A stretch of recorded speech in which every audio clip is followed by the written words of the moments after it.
கல்யாணம் பண்ணிட்டீங்க, குழந்தை பெற்றுப்பீங்களா? நெக்ஸ்ட்டு வந்து அதுதானே கேட்பாங்க. அதுதான் ரொம்ப கஷ்டமாக இருக்கும். இவனை வச்சு நீ எப்படி குழந்தை பெற்றுப்ப நிறைய கேட்கும்போது, ஏன்னா நான் வெளியே போக மாட்டேன், இவ வெளியே போவாங்க. இவ காதுபடியே நிறைய பேர் கேட்டிருக்காங்க, அவனை எப்படி நீ கல்யாணம் பண்ணிக்கின, எப்படி குழந்தை பெற்றுப்ப அப்படின்னு நிறைய பேர் கேட்டாங்க. அது ரொம்ப கஷ்டமாக இருந்தது.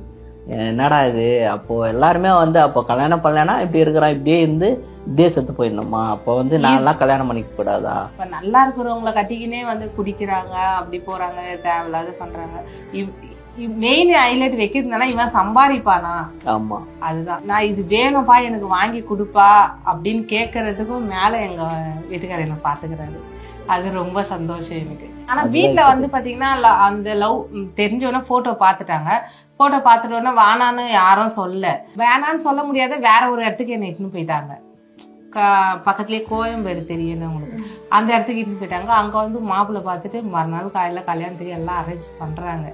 இவருக்கு தான் போன் பண்றேன். இவரு என்னன்றாரு, எதுவுமே பேசாத, நீ அவங்க கூடயே போ, நீ போற மாதிரியே போ, எதுவுமே பண்ணிக்க. இப்போ பஸ்ல அவங்க போறாங்க, இப்போ நீ எதனா வந்து இது பண்ணா கூட பிடிச்சி உன்னை கூட்டின்னு போயிடுவாங்க.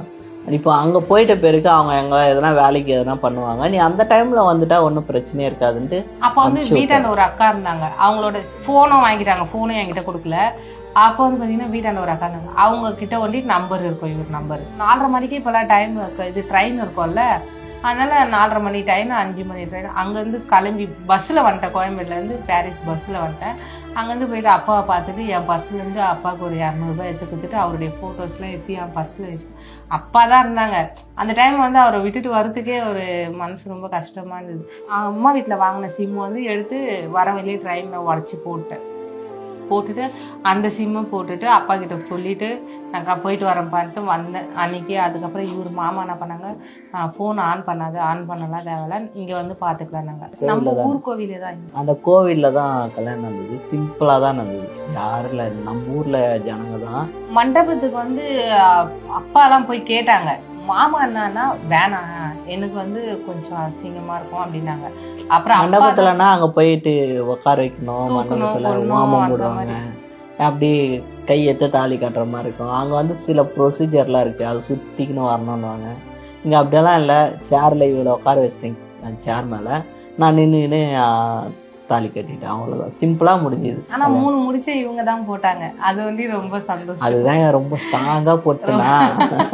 எனக்கு இவரு குழந்தை, என் கூட இவர் இருக்கணும்னு நான் ஆசைப்பட்டேன். இப்போ உண்மையாலுமே எனக்கு கடவுள் வந்து உனக்கு ஒரு வரம் தரேன், உனக்கு என்ன வேணும்னு சொன்னா உண்மையாலுமே என் கணவரை ஏந்து நடக்க வைன்னு தான் சொல்லுவேன்.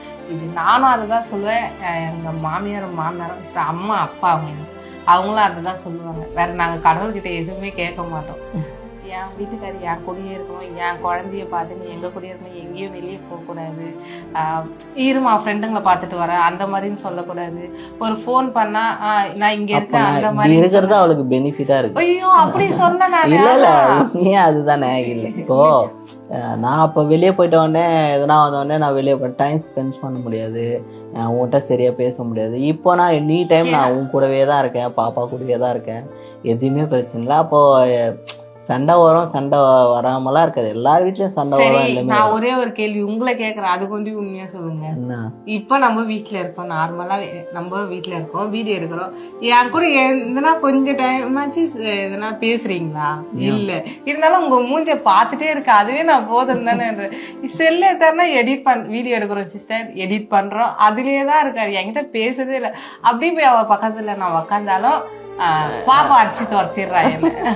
எனக்கு இவரு குழந்தை, என் கூட இவர் இருக்கணும்னு தான் நான் ஆசைப்பட்டேன். எனக்கு இவரை பிடிச்சிருந்தது, அந்த ஒரு காரணம் தான் நான் இதை சொல்றேன். இது இவரு தப்பா நினைச்சீங்கன்னா சாரி, நான் எதுவும் தப்பா நினைக்கலப்பா. உண்மையாலுமே எனக்கு கடவுள் வந்து உனக்கு ஒரு வரம் தரேன், உனக்கு என்ன வேணும்னு சொன்னா உண்மையாலுமே என் கணவரை ஏந்து நடக்க வைன்னு தான் சொல்லுவேன். இது நானும் அதை தான் சொல்லுவேன்.